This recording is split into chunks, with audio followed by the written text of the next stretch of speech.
they are celebrating their 9th Foundation Day today, and they have organized this conference in a very beautiful way. So with due respect to the dignitaries present here and my dear delegates, without delay I am going to start. I'll discuss one by one.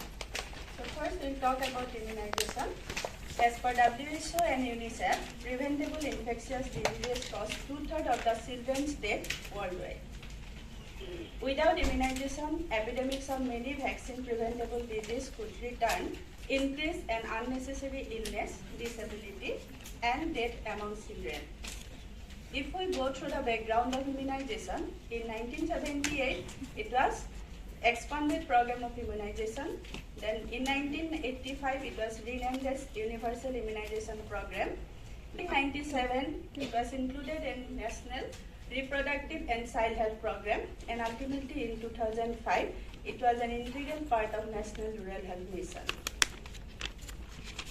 If we go through the background of Universal Immunization Program, it is one of the largest public health program targeting close of 2.67 crore newborns and 2.9 crore pregnant women in India.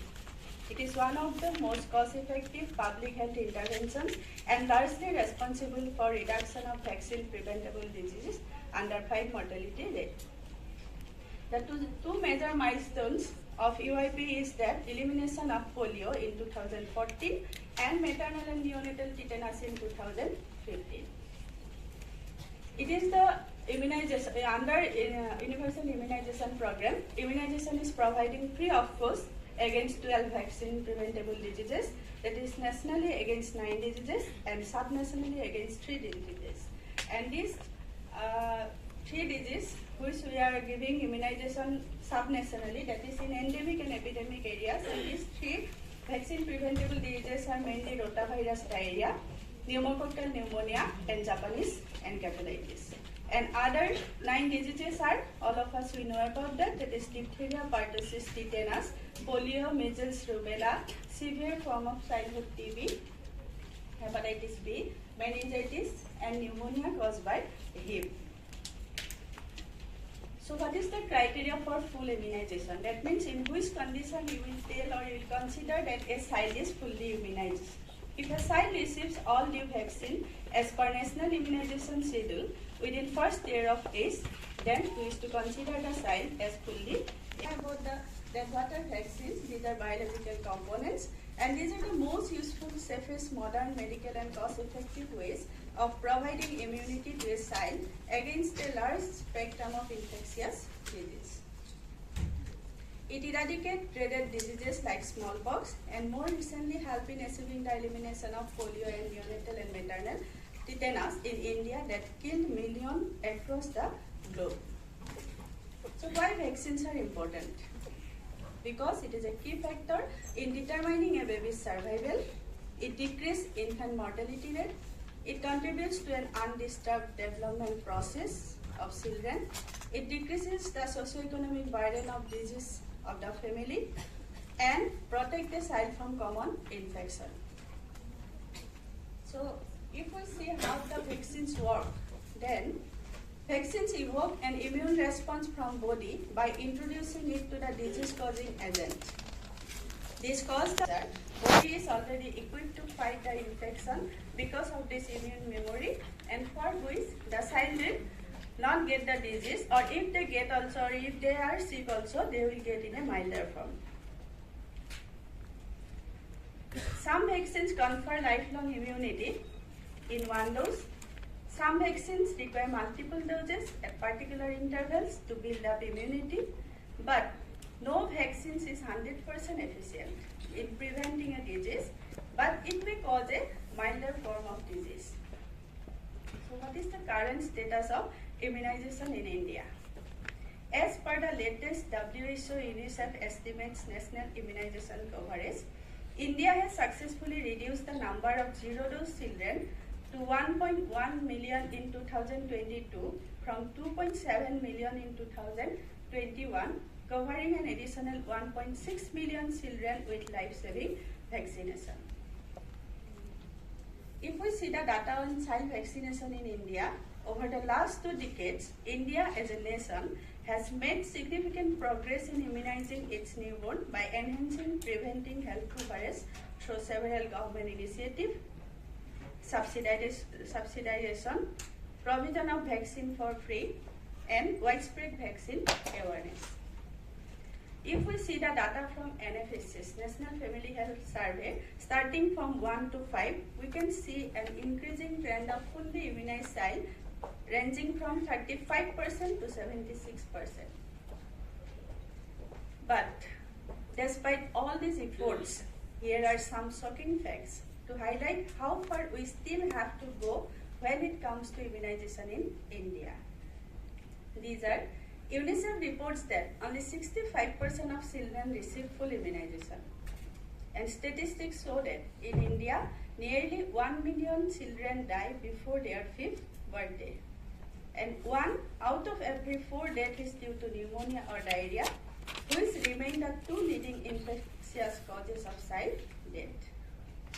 Despite the Government of India as well as the Indian Academy of Pediatrics have released detailed immunization schedule based on years of research, WHO reports nearly 22 million children do not receive proper and complete schedule of vaccines, and the number keeps increasing yearly.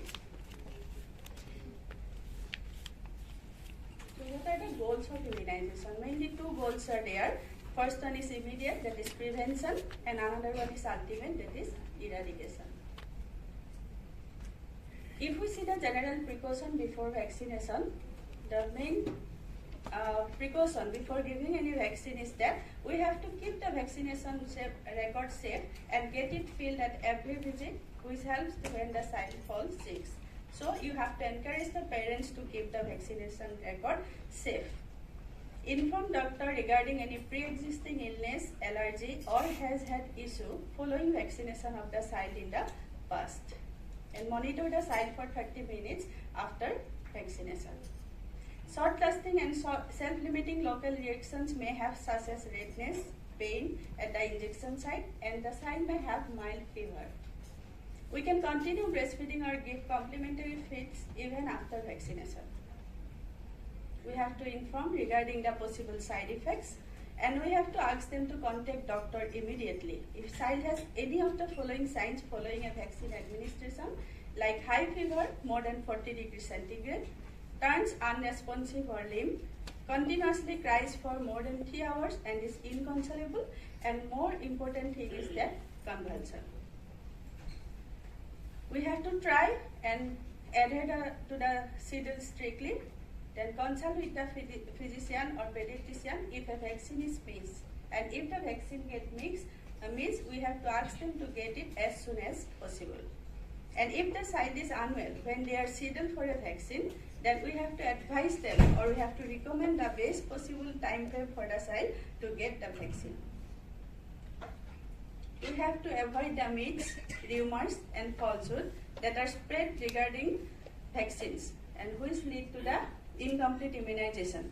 That is, measles vaccines causing autism, then OPV causing impotence, etc., which have no scientific backing and contribute to poor vaccination completion, community endangerment, and child mortality from those diseases.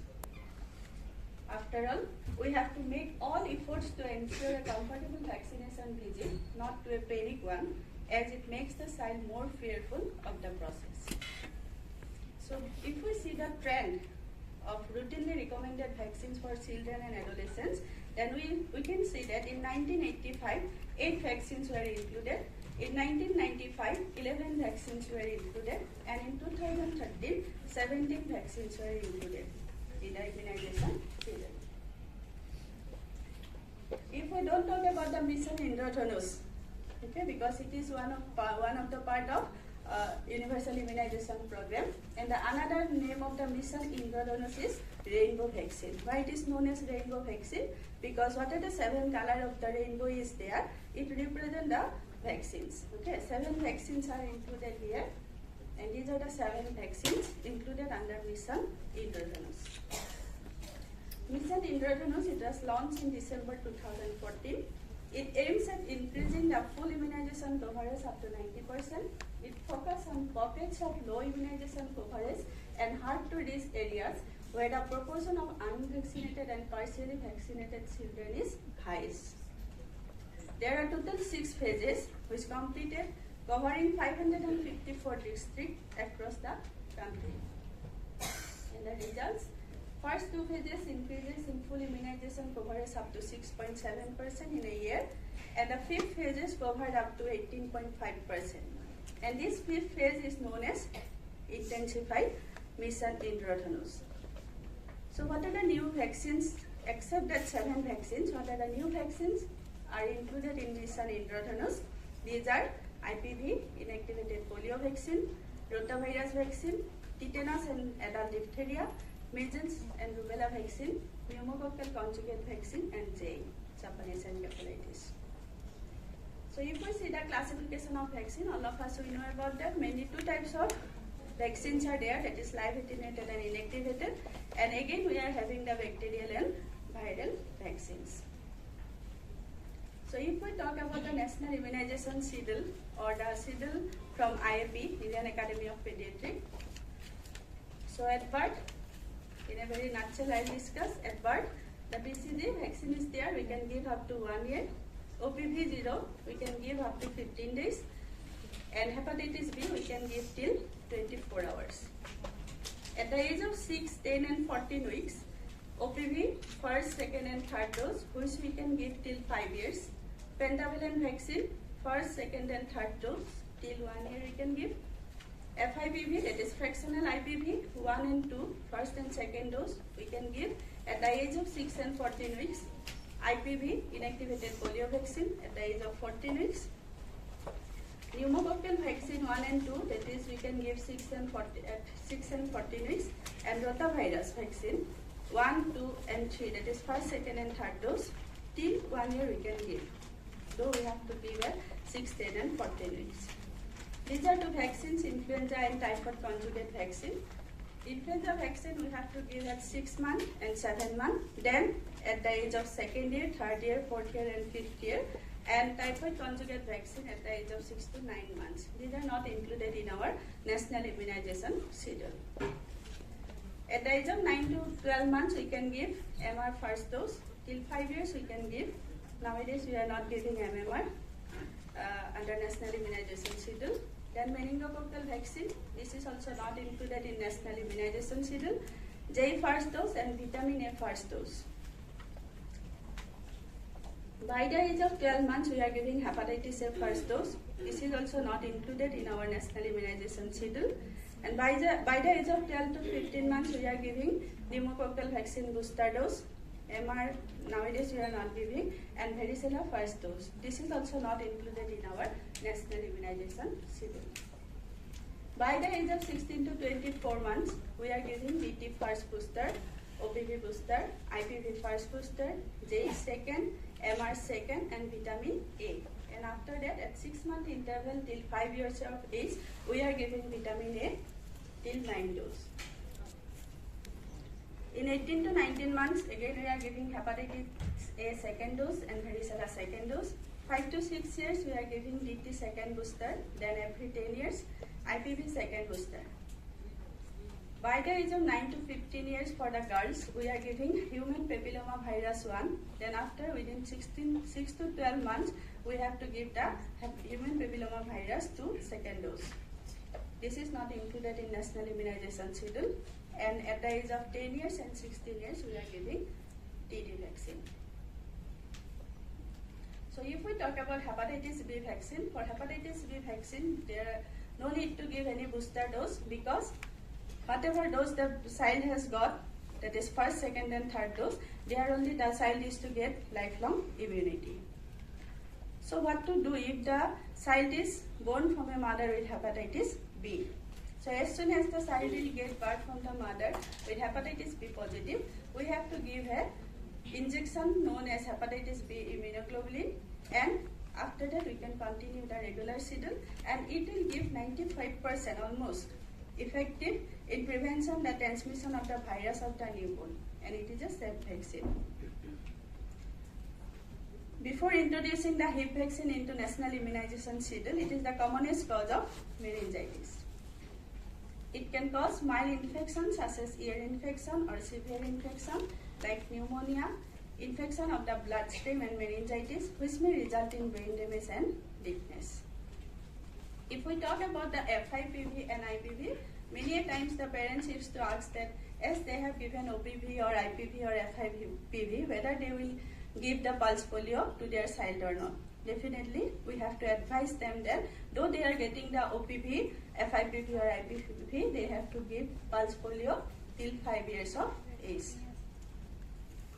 While IPV is the preferred vaccine in situations wherein IPV is not available or feasible, the child should be offered 3 doses of OPV at 6, 10 and 14 weeks and referred to 2 doses of FIPV at a government facility. If we talk about pneumococcal vaccine, different variants are there for pneumococcal vaccine, but PCV 13 and 10 we don't recommend till 5 years of age. And if the child is from high risk for pneumococcal disease, then beyond 5 years also we can give pneumococcal vaccine. And the PPS V23, that is pneumococcal polysaccharide vaccine, normally we used to give the adult whose age is 65 years or more, and we used to give to anyone of 2 years or older with certain medical conditions that can lead to an increased risk for pneumococcal disease. But we don't give PPS V23, that these are the variants, 13, 10, 23, these are the variants of pneumococcal vaccine. And this vaccine is not given before 2 years of age, if the child is less than 2 years. Regarding rotavirus vaccine, in India we are using 4 brands of rotavirus vaccine. For all the vaccines, we are giving 3 doses except one brand for which we are giving 2 doses at 6 and for 10 weeks.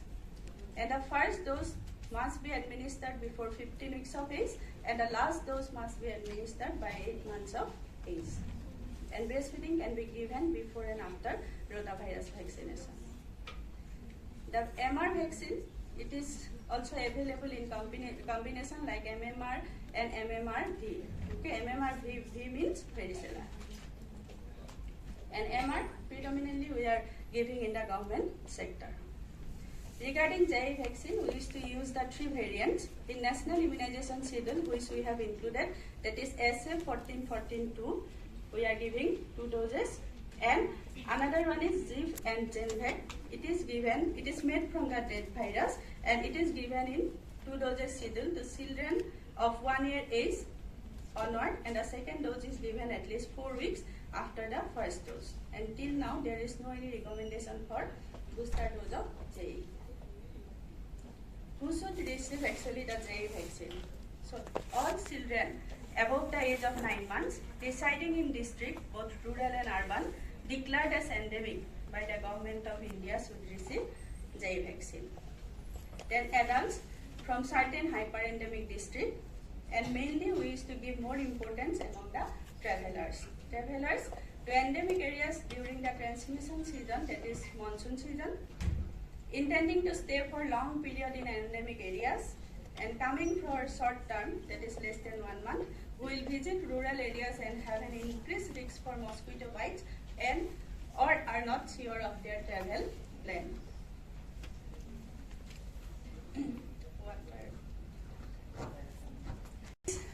Like available in different forms, that is triple antigen in the form of DPT, then quadrivalent in the form of DPT and HIV, pentavalent DPT, HIV and hepatitis B virus, and hexavalent, that is DPT, HIV, hepatitis B virus, and IPV. For DPT or TB vaccine, some vaccines for use in children above 7 years of age and adults contain reduced dose of diphtheria and pertussis components with full dose of tetanus. And these are Tdap and Td vaccine respectively. Who should not receive vaccine? To whom will not give vaccine?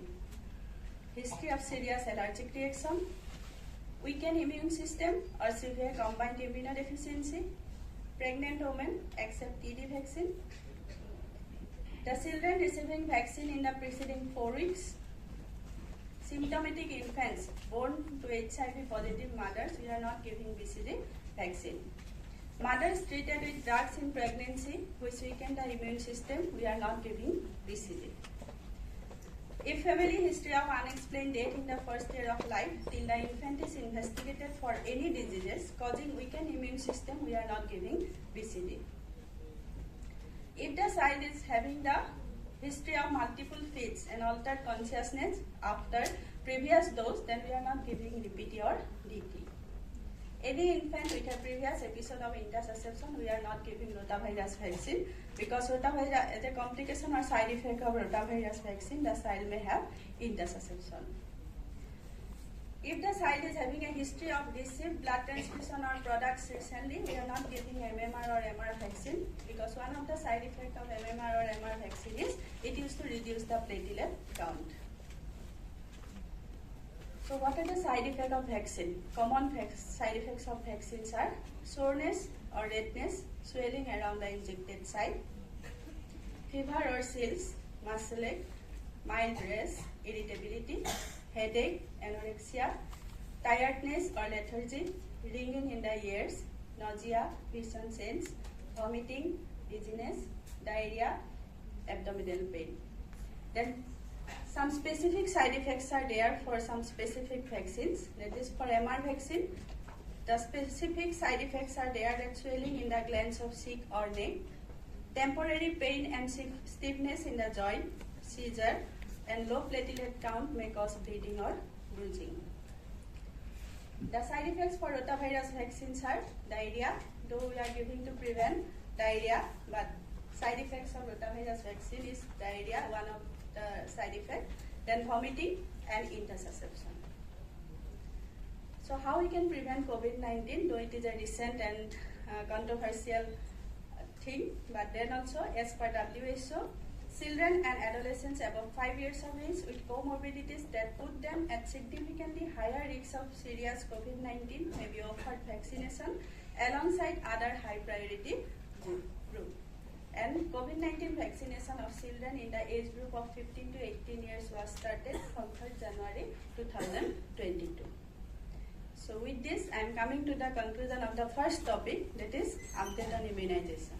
Now I am proceeding to the second topic, that is comfort and pain management. Pain. It is a very difficult topic for the pediatrics. Pain is considered as the fifth vital sign for children. And emotional experience associated with axial and potential tissue damage. It is a subjective experience which is very difficult to explore from the children and is probably the most bewildering and frightening experience that kids have. Though the pain is very difficult to find out and manage in case of children, along with that so many barriers are there in case of pain among children. So what are these barriers? Myth that children and especially infants do not feel pain, same as the adult. No untoward consequences for not treating the pain in children. Lack of assessment skills. Lack of pain treatment knowledge, mainly in case of medication dosing, treatment of side effects, non-pharmacological management of pain, which plays a very important role. That non-pharmacological management of pain, it plays a very important role in the management of pain among children. Notion that addressing pain takes too much time. Fears or misunderstanding of adverse effect of analgesia like respiratory depression and addiction, and the personal values and belief, that is pain builds character. So is the pain in children different from adults? Definitely, the answer is yes. Okay. So how it will be different? The concept of pain goes far beyond the sensory experience. Fear of separation from their parents produce suffering, which increase the perception of pain in children. An important goal is to eliminate the suffering associated with pain. Pain in children is more difficult to assess and treat relatively to adults, which I have mentioned before. That main thing is that the children cannot self-report their pain. Then multiple validated scoring systems do exist to assess pain in pediatrics, but no standard tool or universal approach are there for assessment and management of pain. Availability of newer drugs, techniques and technology helps in better pain relief for children. And here we can use some multimodal and multidisciplinary approach to manage the pain in children, which we don't apply in case of adults. And regarding this, we will discuss later on. This is the, in a simple, this is the physiology of pain. When we'll have the noxious stimulus, then our nociceptor endings or our sensory nerves, it will get activated through the pathway, it will reach the spinal cord and ultimately it will reach the brain. So now we'll go to see the consequences of pain. The consequence of pain will involve in different systems. First, in endocrine, it increases stress hormone, metabolic rate, heart rate and water retention. In immune system, it gets impaired. In pulmonary system, the flow and volume will get increased and which will lead to retained secretion and atelectasis, that is the collapse of lung. In cardiovascular, it increases cardiac rate, systemic, peripheral and coronary vascular resistance, which lead to decreased blood pressure, myocardial oxygen consumption. In gastrointestinal, it delays return of gastric and bowel function, and in musculoskeletal system, it used to reduce the muscle function, fatigue and immobility. What are the common types of pain? Mainly two common types of pain are there. One is general and another one is inferred pathology. Under general, we are having acute, chronic, malignant and non-malignant and procedural pain. And under inferred pathology, we are having nociceptive and neuropathic pain. Under nociceptive pain, we are having somatic and visceral pain. And under neuropathic, we are having centrally and peripherally generated pain. So today, what is the reality? That our child's pain is often untreated, undertreated, or inappropriately treated. What are the consequences of pediatric pain?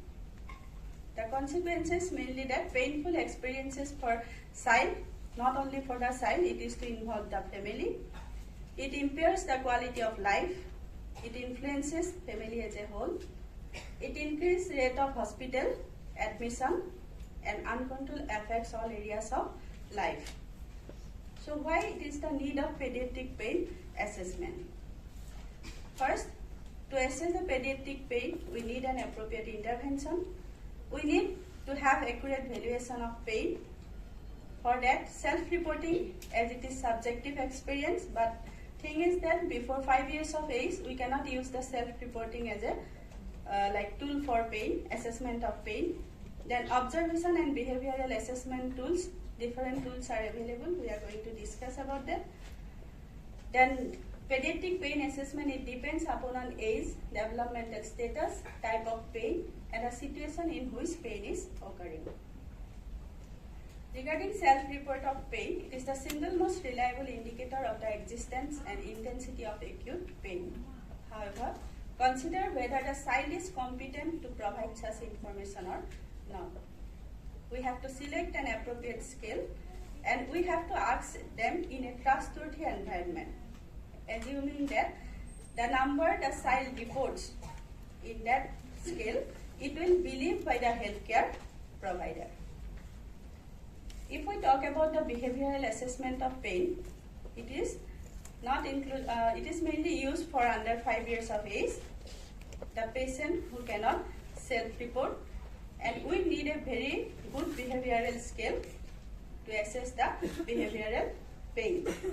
What are the cautions about behavioral pain assessment method?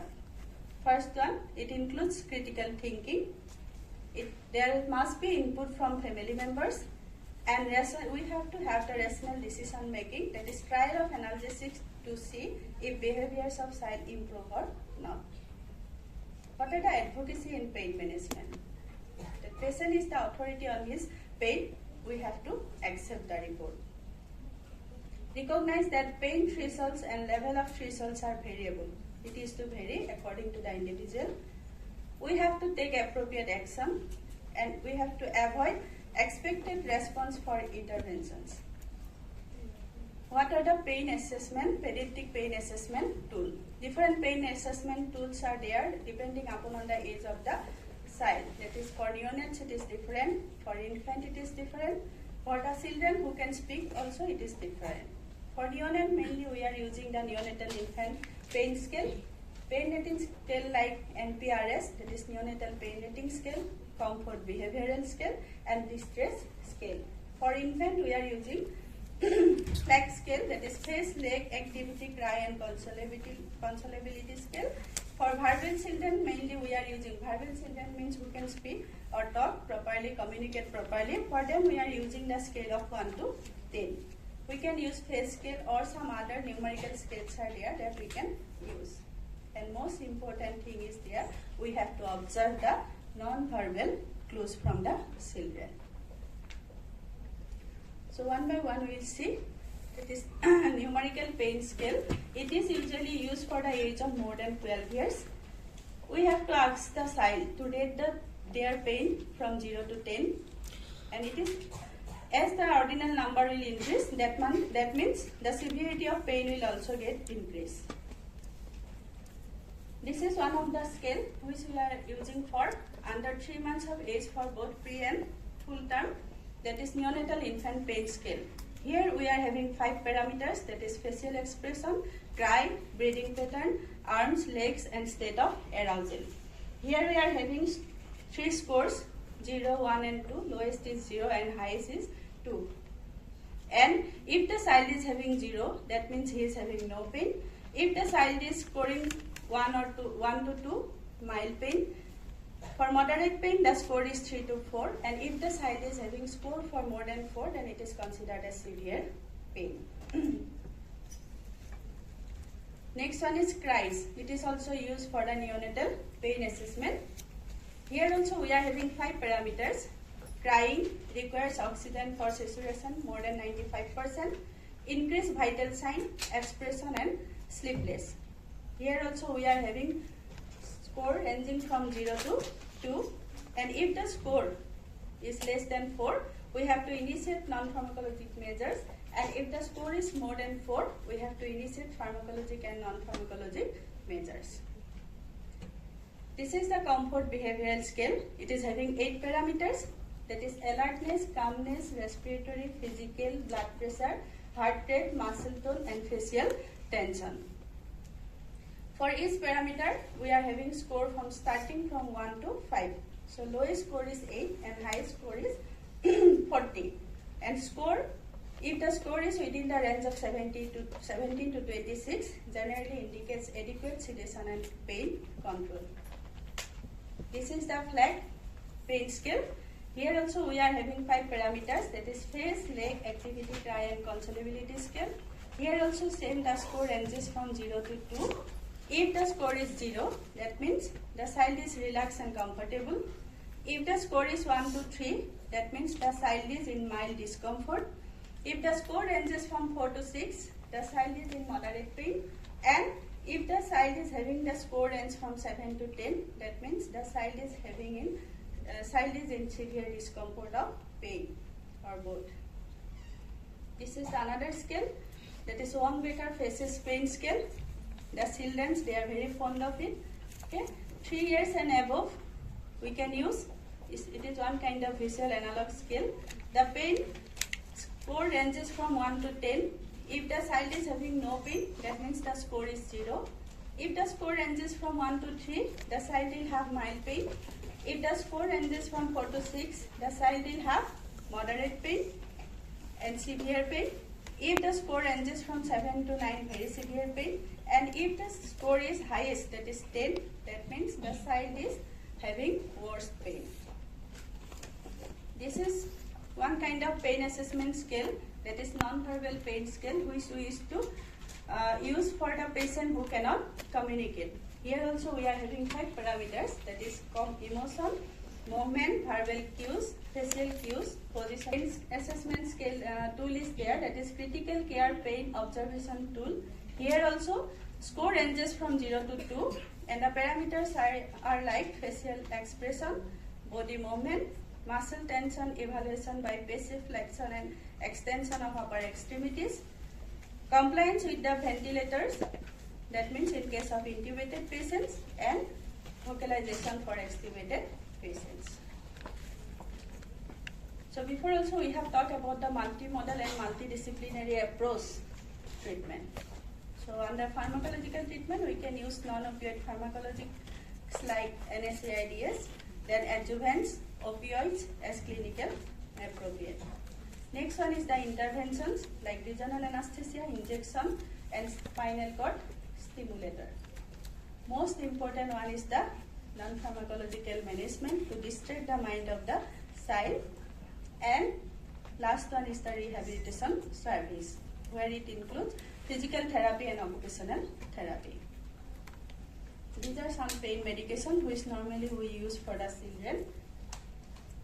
Here, what are the non-pharmacological pain management we are using for the children? It is divided under 3 headings, that is physical. Under physical, we are using massage, heat and cold, and acupuncture. Under behavioral management, we are using relaxation, music, mindfulness, art and play, which the children like very much, then biofeedback. Last one is the cognitive.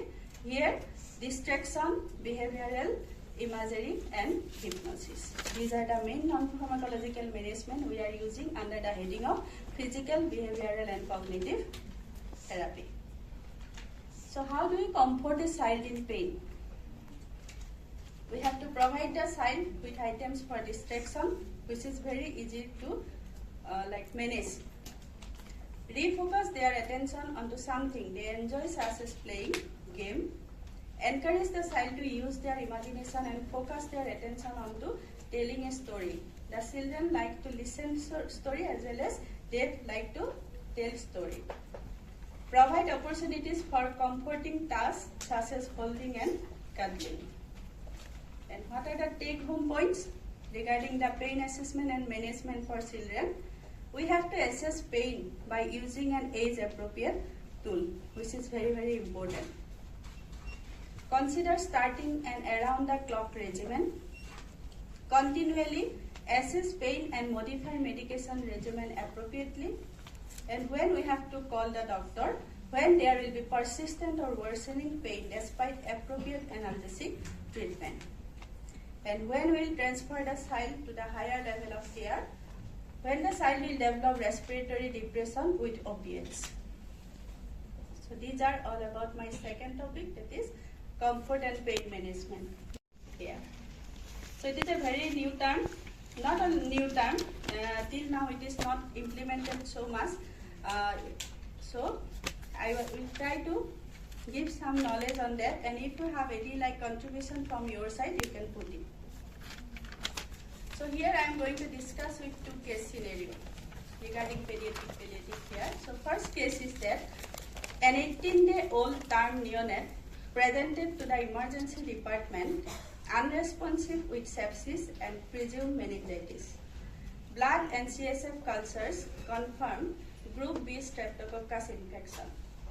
Given the serious nature of the neonate's condition, the PICU team consulted the PPC team on hospital day 3.